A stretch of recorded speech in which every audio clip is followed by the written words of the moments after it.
combat the workforce crisis, almost all care providers are supplementing their domestic recruitment efforts with international recruitment.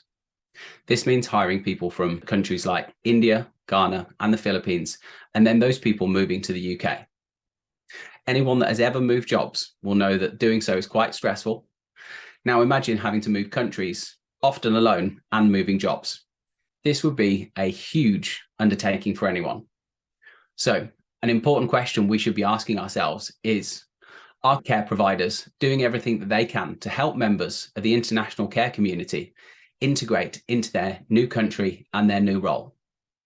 I've just had an amazing conversation with Vivien Ziwocha and Sue Roberts from the Future Care Group about this subject and how to embrace the world by recruiting and supporting people from the international care community.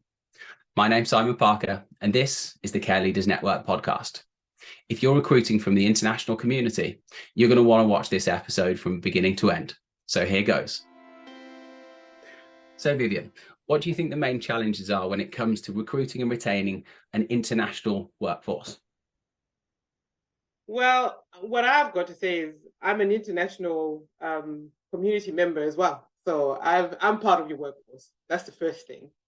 And I think because I understand the journey, one of the key things that I'm always looking for when we're trying to recruit international colleagues is ensuring, of course, they've got the right skill set, because there's no point in bringing in somebody who doesn't have the right skill set. And then for me, the key things that we look for: attitude. Have they got the right attitude? Are they adaptable? Because if they are not adaptable to a changing culture, it's very difficult for you to integrate them within our workforce. And as you know, the health and social care community is forever changing and it's very dynamic. So you need somebody that kind of flows with that and understands this is how you deliver care to quite vulnerable people who are trusting us to look after them. So we always look for that. So attitude, adaptability is key for us. The other thing that we tend to look at is and try and understand is, do they understand how residents need to be looked after? Because, you know, the UK community is slightly different from the overseas community, and I use it in a very broad perspective. When you look at the overseas community, they tend to look after their own, and I'm talking about my culture. But even if I look at the Asian culture, even if I look at somebody who's coming from the European Union, most of the time you tend to look after your own at home. So it's a very different way of thinking. So that's kind of the questions we do ask. And some of the things that we do look for when we're looking at CVs and especially their personal statements. And we know that personal statements can be adapted, but you can try and unpick. And then when you have the conversations and the interviews, and we don't call ourselves having an interview, it's a conversation, because within a conversation, you get to learn more about the candidate rather than an interview, because interviews are very, I find, intimidating. Sure. Yeah, no, absolutely. Yeah. Sue, I know that you wanted to talk retention as well. What would you I guess, kind of contextualize that when it comes to holding on to that fantastic workforce that you've worked so hard to bring in from the international community? Well, so it's about seeing the human first, seeing the person first, and when we first meet them via interview, it's normally virtual, obviously, but at the end of the conversation, I very much want to know sort of about spiritual needs, any cultural needs, because when that person arrives in the UK, it helps us understand the right setting for them to go and work in. So, for example, if somebody needs to be near a mosque because they're Muslim, we can allocate them to a home that's got mosque connections.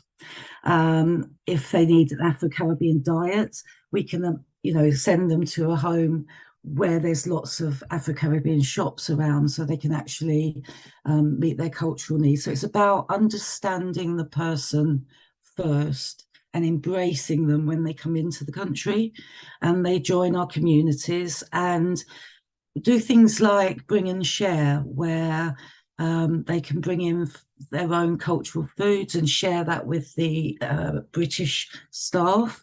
And that opens up lots of different conversations about their lives before they come over, because they've left behind everything.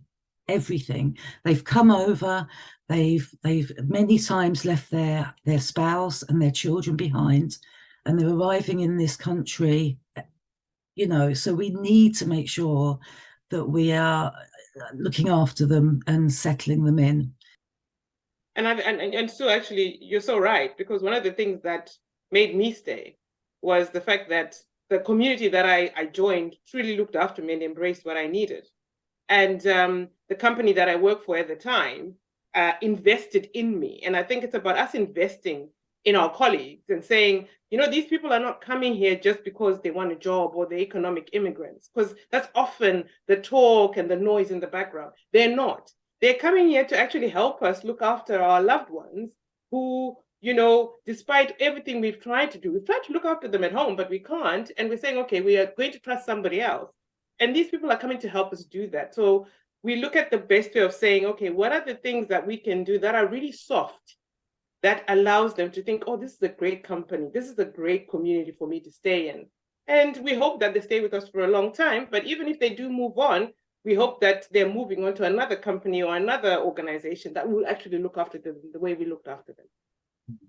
I mean, we've actually had examples where some of our nurses have joined us from other companies where they haven't had that level of support. And they've come to us and we've very much matched them up to the right home where the dynamics of the staff they would fit in well with. And we've had many staff that have been with us for years and started as a nurse and are now working as the regional manager. Yes. Yeah, that's amazing, isn't it? I mean, that's one of the brilliant things about the care sector. I'll tangent away for just 1 second away from the international recruitment piece. But the one of the beautiful things about the social care sector is, like, I have so many friends in the care sector that have started out as a carer or a supporter or support worker or a nurse, and now they're in an incredible senior leadership team where they're having a more macro impact on people. And that, I don't think we almost don't make a big enough deal about that. So whether it's domestic recruits or international people from the international recruit community, I think that's a really, really big thing to highlight. Going into this conversation, one of the things I was thinking about was changing jobs is stressful. Changing jobs and moving country away from friends, family, community, culture, food, lifestyle, and ending up in a completely different part of the world. It's almost incomprehensible. I think until you've done it, like, you're never quite going to be able to understand exactly what that means. And I guess, Vivien, obviously that's part of your life story, isn't it? And that was part of the reason why we ended up creating this piece of content, of course, because that it's something that you're so passionate about. And obviously, so this is your thing, as right, from a kind of an operational standpoint, making sure that all this stuff comes together from a practical standpoint.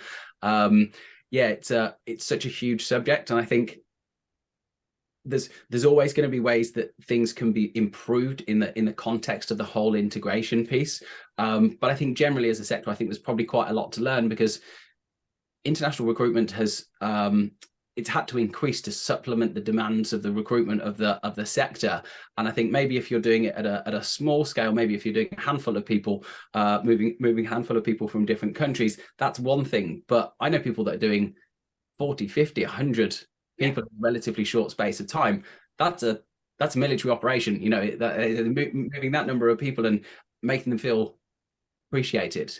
Coming back to your point earlier, Vivien, around the investment side of things, building it's not just the onboarding process, it's the whole reintegration process of that person from one land and culture and everything into another. So yeah, I'm really looking forward to getting into the details around exactly how that's working out for future care groups. So one of the things I really want to get into the conversation around is your life initiative. So I know that you've got a resident and colleague support program called Life.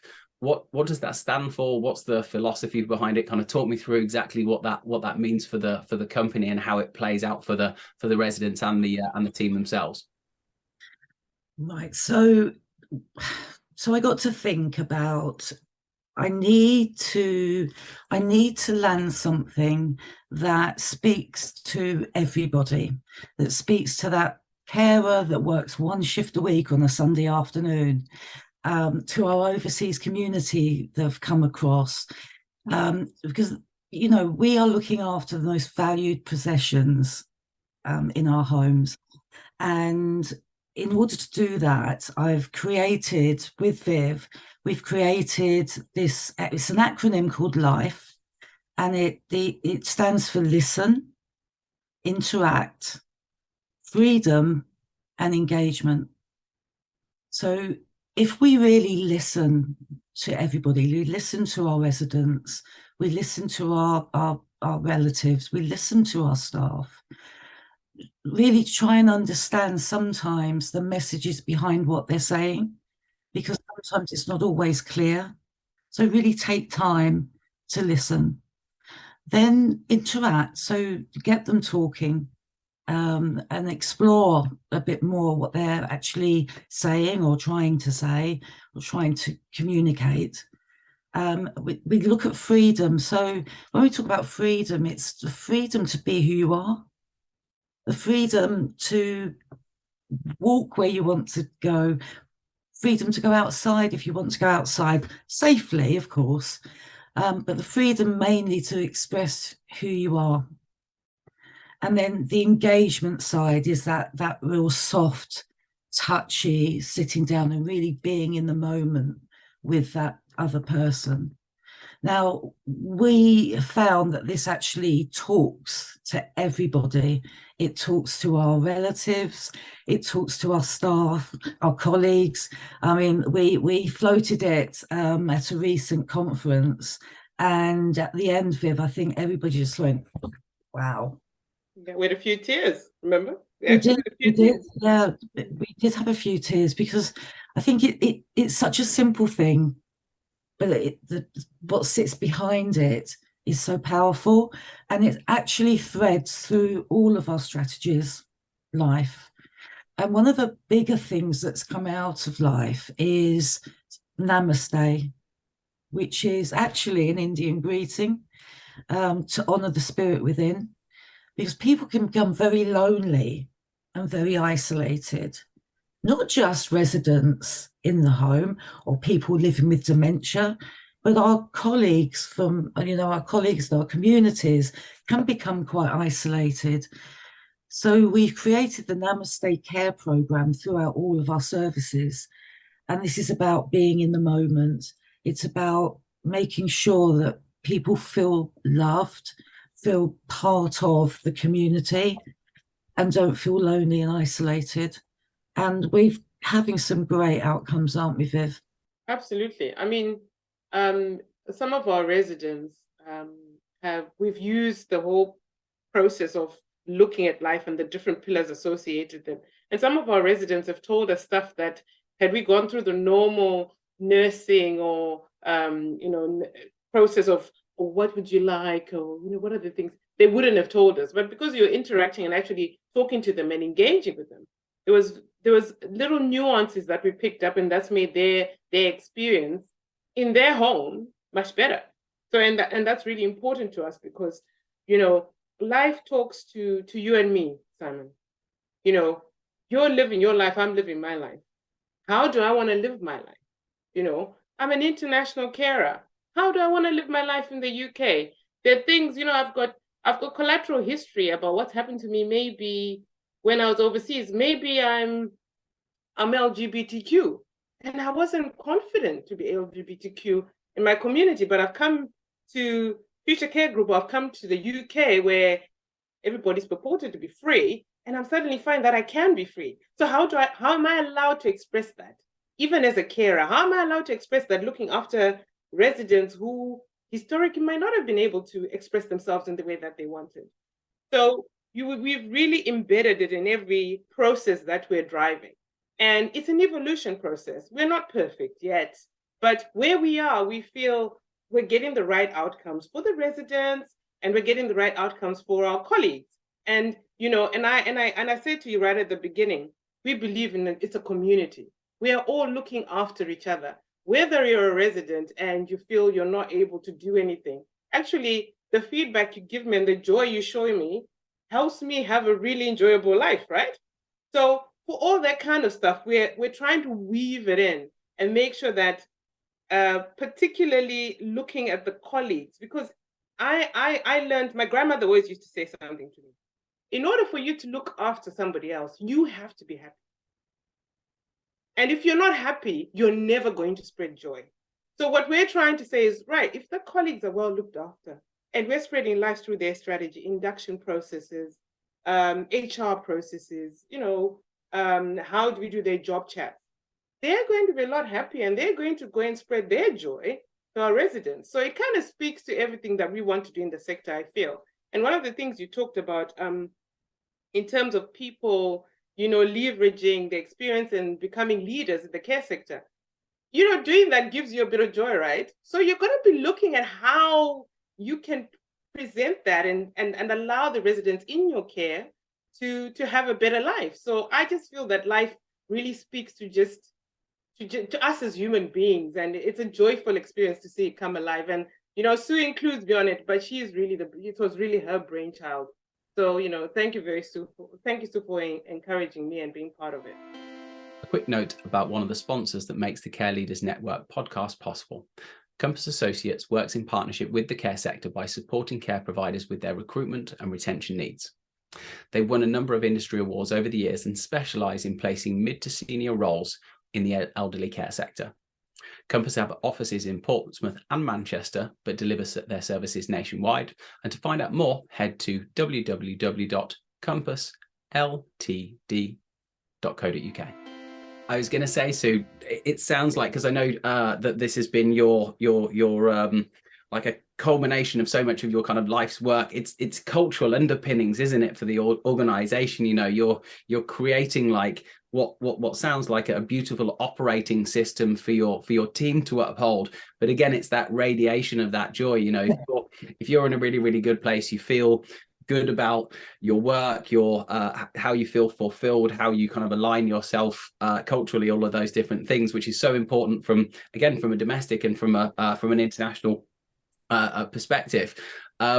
That's going to make a big difference. Everyone has bad days at work, but if you're in an environment, a culture that doesn't align to you, and you feel that like you don't belong, how are you going to be, to your point, like how are you going to be happy? How are you going to be your?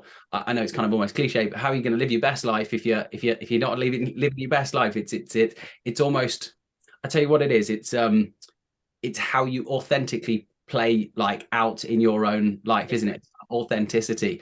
And if you can't be that for whatever reason, obviously that's a limited life. You're never going to be able to show up in the way that you potentially could do if you're in that environment where you're amongst people who have that shared vision, that shared passion, that same energy, which is a hard thing to be able to create, but you need those underpinnings. So having the life initiative and just building that into the ways and means of the team, I think is an amazing thing to do. So talk to me about, I know that you've got a 12-week induction program. Like, how does it work? What does it involve? Talk me through kind of how the dynamics of how it comes together. It actually starts before our colleagues join us in the UK. So we actually send over lots of information and welcome pack, YouTube videos, so that they can start preparing to join our communities before they actually leave their countries. So when they arrive, obviously there's a meet and greet, and very much the first 2 weeks is very much that home induction, getting to meet their colleagues, getting to understand the home, their residents, the dynamics in the home, and becoming familiar with that. And then we bring them out to a development day with my team. And this is like a nurse development day where we go through things like NMC accountability, because they may not be familiar with that.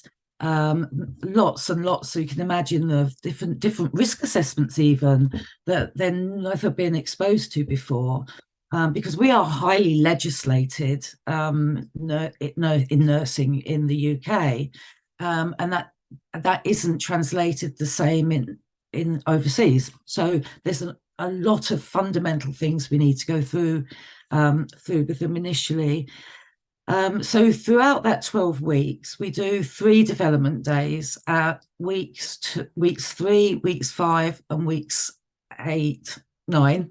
And that's where we bring them into, as I said, into the group. So actually, they meet each other. So they may not, when they arrive in the country and they come to X home, and they may have colleagues that arrive in the country and go to that home there. But by bringing them together on these development days, actually creates a really good support group for each other as well. And that's one big purpose of why we've done it that way.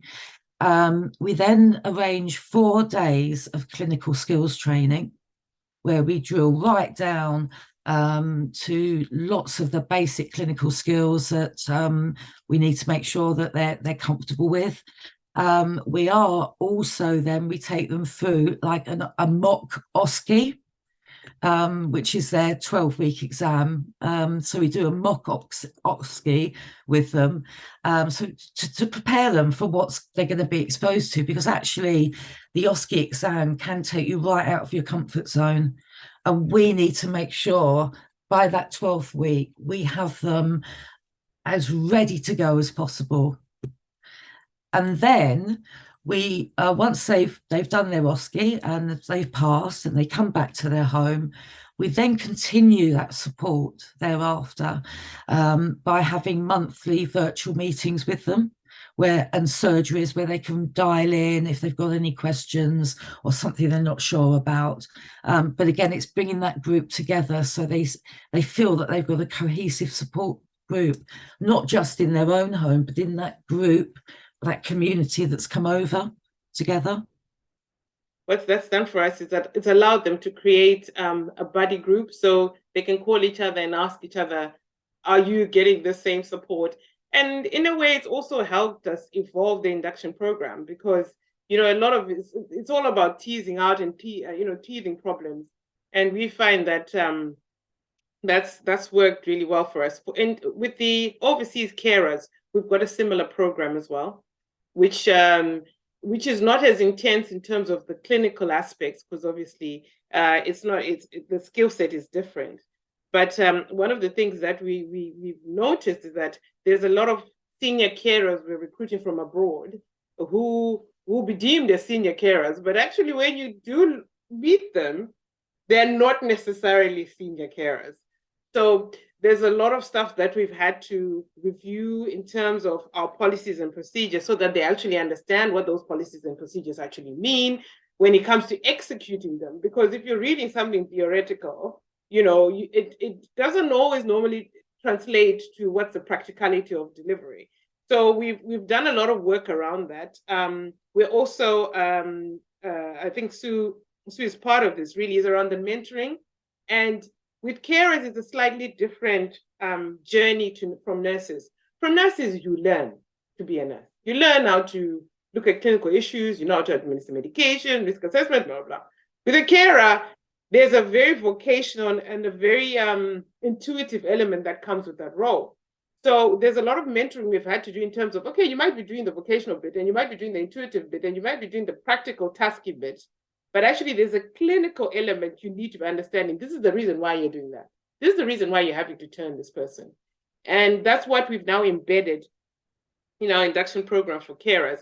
And that seems to be really bringing us good results. Our carers are more engaged. They're actually challenging nurses, which can be tricky.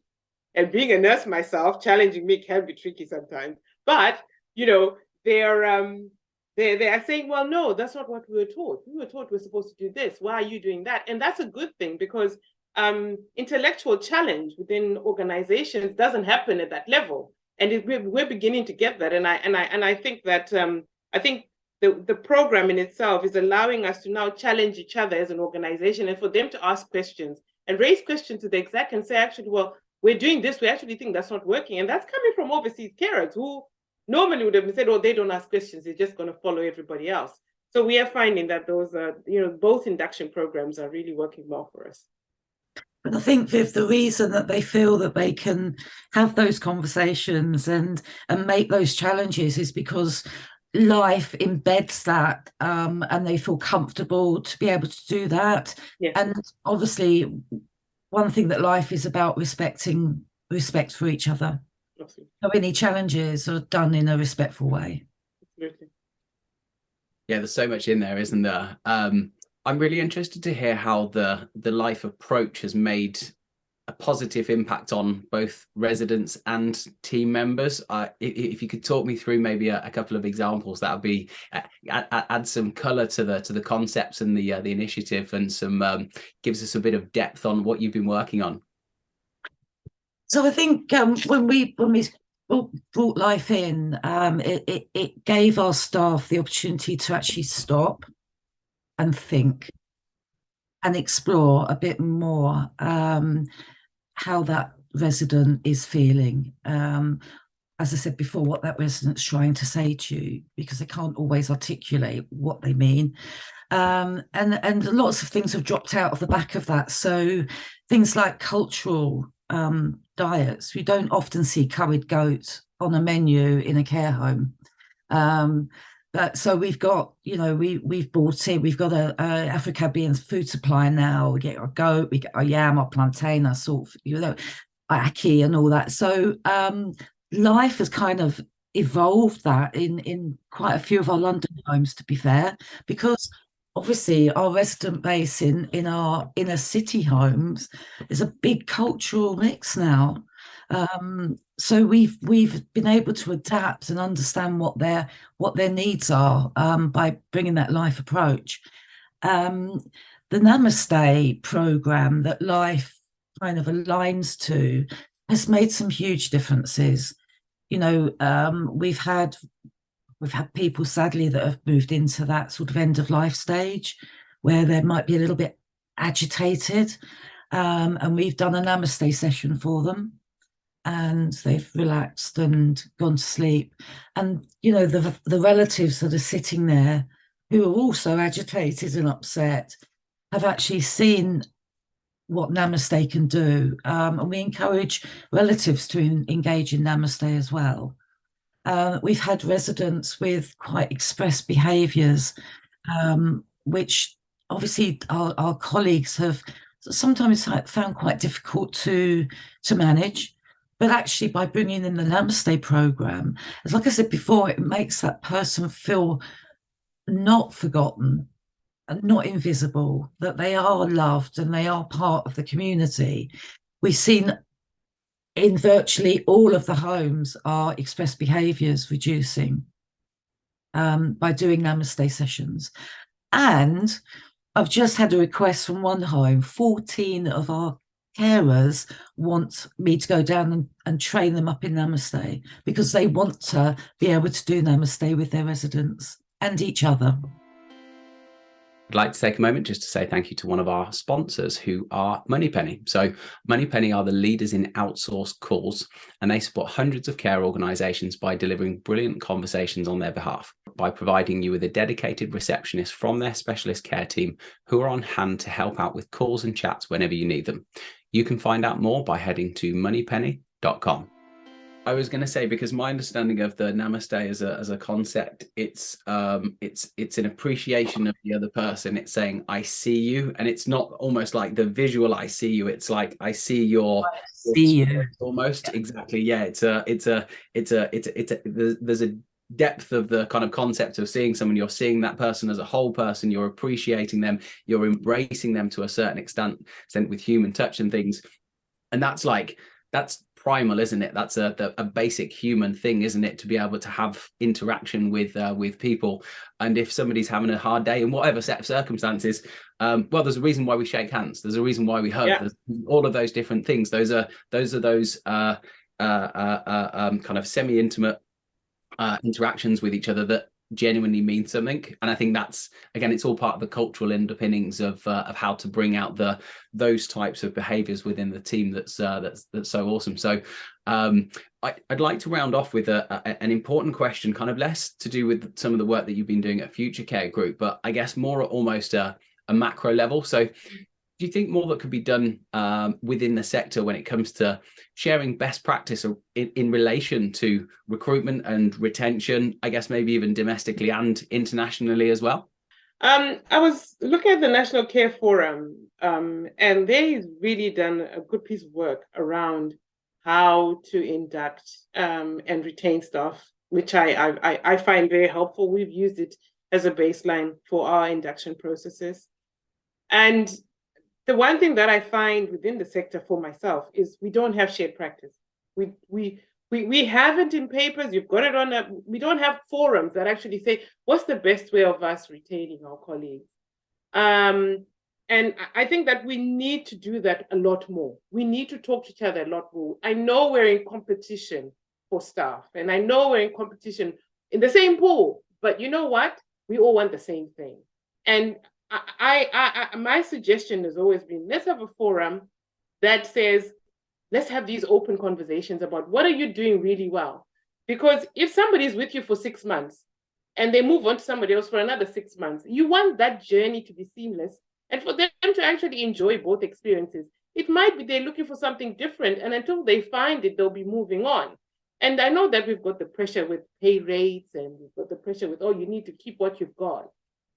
But actually, maybe we should be thinking differently about that. We should be saying, okay, we've got a pressure of pay rates, but actually, if we make experiences for these carers in our custody as a provider better, will they stay with us so that we don't end up having the pay inflation issues that we're having across the business? So for me, as a sector, I think we do need to start talking to each other more. We do need to share best practice as much as possible. And we compete for the same pool with the NHS. And the NHS are doing a lot together. You know, the NHS talk to each other about these things.